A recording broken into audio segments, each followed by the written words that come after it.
Secretary, please let me know if the privatization has taken place according to law. जी parliamentary secretary साहब। जी sir, हमने sorry, आप जवाब दे दिए, फिर बिलाल साहब क्लैरिफाई कर दीजिएगा। जी बिल्कुल सर, हमने बिलाल सारा साहब लॉ अपनी फॉलो सीट पे किया। जाइए, बिलाल साहब अपनी सीट पे जाइएगा। जी सर बिल्कुल, हमने ये सारी चीज़ें प्रोसीजर फॉलो करके प्राइवेटाइजेशन की तरफ गए, और अगर ऑनरेबल मेंबर को इसका डिटेल्ड आंसर चाहिए होगा तो इनको डिटेल्ड आंसर भी पहुंचा देंगे। नहीं, मेरा ख्याल है बिलाल साहब इसके ऊपर कुछ क्लैरिफिकेशन करें। बिलाल कियानी साहब का माइक खोलें। बिलाल कियानी साहब का माइक खोलें। जी बिलाल साहब जरा। जी शुक्रिया स्पीकर साहब। सर ये आप जानते हैं कि अभी पीआईए की निजकारी का अमल मुकम्मल हुआ है, और ये एक मेजर स्ट्रक्चरल रिफॉर्म है जो दीगर हुकूमतें पहले जिसकी कोशिश कर चुकी हैं और उनसे नहीं उसको कंप्लीट कर सकी। बल्कि हम जब कहते थे कि पीआईए की निजकारी एक एडवांस स्टेज तक पहुंच गई और अब इंशाल्लाह मुकम्मल होगी, तो तब भी लोग कहते थे कि आप ये नहीं कर पाएंगे क्योंकि इसमें बड़ी रुकावटें हैं, बड़े माफिया हैं, ये है वो है।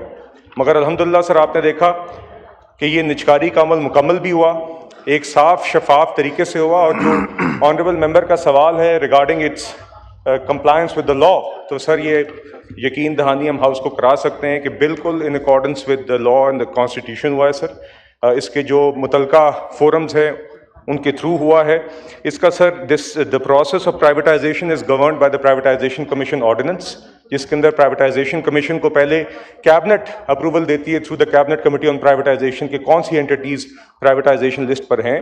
उसके बाद प्राइवेटाइजेशन कमीशन सर उसके ऊपर एक प्रोसेस का आगाज़ करता है, और प्राइवेटाइजेशन कमीशन ऑर्डिनेंस के तहत ही उसके अंदर जो मुतलका फोरम्स हैं वो प्राइवेटाइजेशन कमीशन का अपना बोर्ड है, और फिर कैबिनेट कमेटी ऑन प्राइवेटाइजेशन है जिसके फैसलों को इवेंचुअली फिर फेडरल कैबिनेट रेटिफाई करती है।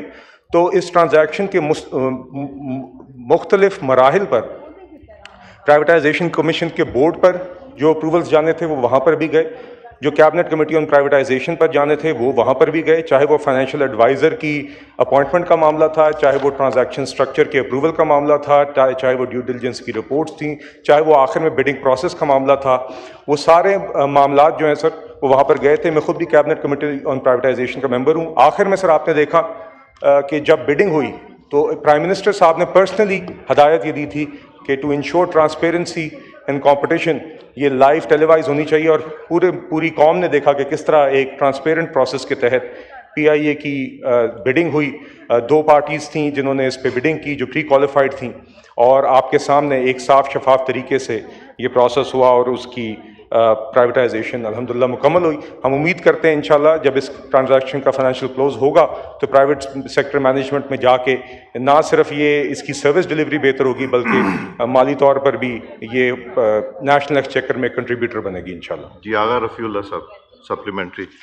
बहुत शुक्रिया जनाब स्पीकर साहब, मैं आपका बेहद मशकूर हूँ। सर मेरा सवाल ये है कि इस पीआईए को प्राइवेट करने के बाद गवर्नमेंट ऑफ पाकिस्तान को कितने पैसे मिलेंगे, और इस प्राइवेटाइजेशन के जो पैसे आ रहे हैं उस पे पीआईए पे कितने खर्च होंगे, और आखिरी बात ये जो पीआईए का लॉस कर्जा था वो अब पहुंच चुका है, और पिछले सालों में कितने कितने हर साल लॉस हुआ। ये उसामा साहब आप बताएंगे, चूंकि इससे हट के बिलाल साहब आप कर सकेंगे इस पे। जी रफ़ीउल्लाह साहब। रफ़ीउल्लाह साहब। सर मैं दूसरी बात ये सर मुझे बड़ी खुशी हुई उसामा के आने की। वो ज़ैब जाफर भी हमारी बहन है और उनको अच्छा, लेकिन हर चीज़ पे ख़वातीन और मर्द पे ना ठहराया करें। ये शर्मिला को मौका चाहिए। इनके बिल देखें, ये कभी ऐसे बिल लेके आता है कि शौहर क्यों गुस्से से देख रहा है, क्यों कर रहा है। जब तो से इस तरह इतनी सख्ती भी नहीं होनी चाहिए। हमने जब से जेंडर मेन स्ट्रीमिंग की कमेटी बनाई तो हम एम्फेसिस देते हैं कि ख़वातीन थोड़ा सा रहम करें, ज़्यादा अकोमोडेट किया जाए। जी बिलाल कियानी साहब। सर देखिए जो स्पेसिफिक फिगर्स, जी जनाब स्पीकर, जो स्पेसिफिक फिगर्स मांगे हैं अगर रफ़ीउल्लाह साहब ने, मैं सिर्फ ट्रांजैक्शन इटसेल्फ के ऊपर बस मुख्तसर उसके नुकात पेश कर दूंगा। जी 135 अरब रुपए की ये इसके जो शेयर्स हैं सर वो बिके थे गालबन 75% if my memory serves me correctly. उसमें से सर 135 अरब रुपए के, जिसमें से सर 10 अरब रुपए हुकूमत को आने से 125 अरब इंशाल्लाह री इन्वेस्ट होंगे। जो बकिया शेयर्स पीछे बचते हैं उसकी तकरीबन वैल्यू बनती है 45 अरब रुपए की हद तक। और जो जहाँ तक इसकी होटल्स का ताल्लुक है, होटल्स में सर इस ट्रांजैक्शन का हिस्सा नहीं है, वो अलहदा हैं। ये सिर्फ कोर ऑपरेशंस PIA के जो थे उसको प्राइवेटाइज किया गया है। जो स्क्राइब आपका होटल है, रोजावेल्ट है, वो इसके बाहर है।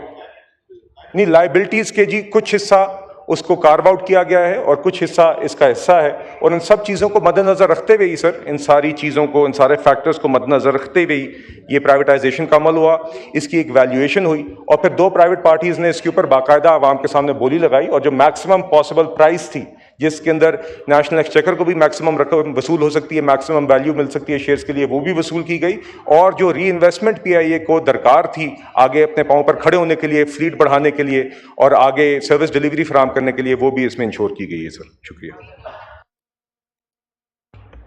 जी। 3 हो गए, अभी आगे आता है तो फिर हम कर लेंगे जी। मुसर्रत रफीक मैसर साहबा, नेक्स्ट क्वेश्चन। मुसर्रत साहबा नॉट प्रेजेंट। मेरीन रजाक भुट्टो साहबा नॉट प्रेजेंट। ख्वाजा इजहारुल हसन साहब, सवाल ज़्यादातर छोटे ही होते हैं जी। इजहारुल हसन साहब नॉट प्रेजेंट। अभी छोटा सा जब बारी आएगी ना फिर से तो हम कर लेंगे। इरम हामिद साहबा जी। Question number 98। आंसर भी टेकन एज रेड, सप्लीमेंट्री कीजिए। हुकूमत अपनी जो ये जो क्वेश्चन नंबर 98 है, इसकी पॉलिसी कब तक फाइनल हो जाएगी? और दूसरा मेरा ये है, इसके लिए क्या इक़दाम किए जा रहे हैं अवामी आगाही को देने के लिए? और इन्होंने लिखा हुआ है कि इन मुकदमात में मुल्ज़मान गिरफ्तार किए हैं, तो कितने लोगों को पनिशमेंट हुई है? जी तलाल चौधरी साहब, minister for interior and narcotics. Talal साहब आप अपनी सीट पे नहीं है, किधर है सीट?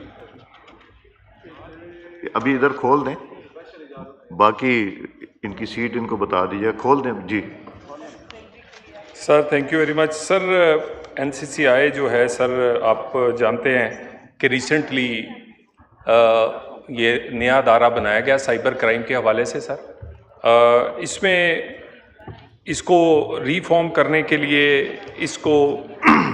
इस पे पूरी रिसोर्सेज जो हैं वो ख़र्च किए जा रहे हैं और ये वक्त की ज़रूरत भी है सर।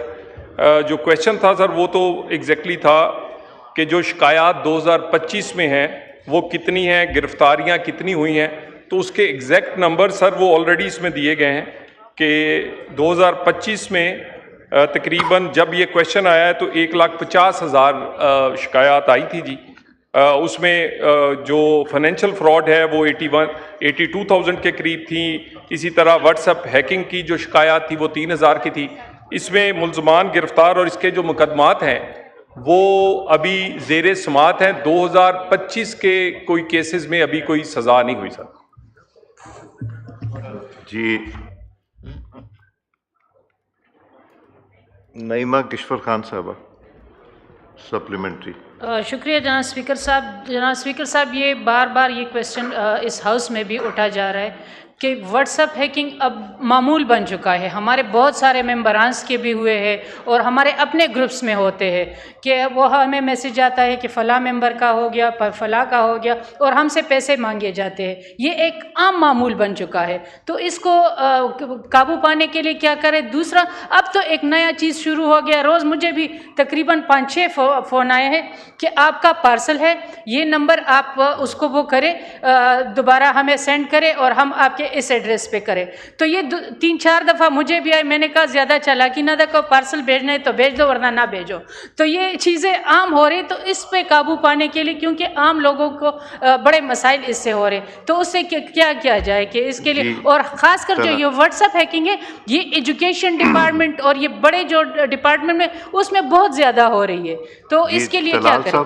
तलाल साहब, इसमें पार्सल भी आ रहा है, इसमें BISP के पैसे भी आते हैं, इसमें वो भी पैसे मांगने के लिए तो फ़ोन भी हैक हो जाता है। और नईमा साहबा ने उस दिन किसी से पैसे मांगे, वो एक्चुअली ये थी नहीं। इस तरह का एग्जांपल दे रहा हूँ, इस तरह के केसेस, तो इस पे बताइए।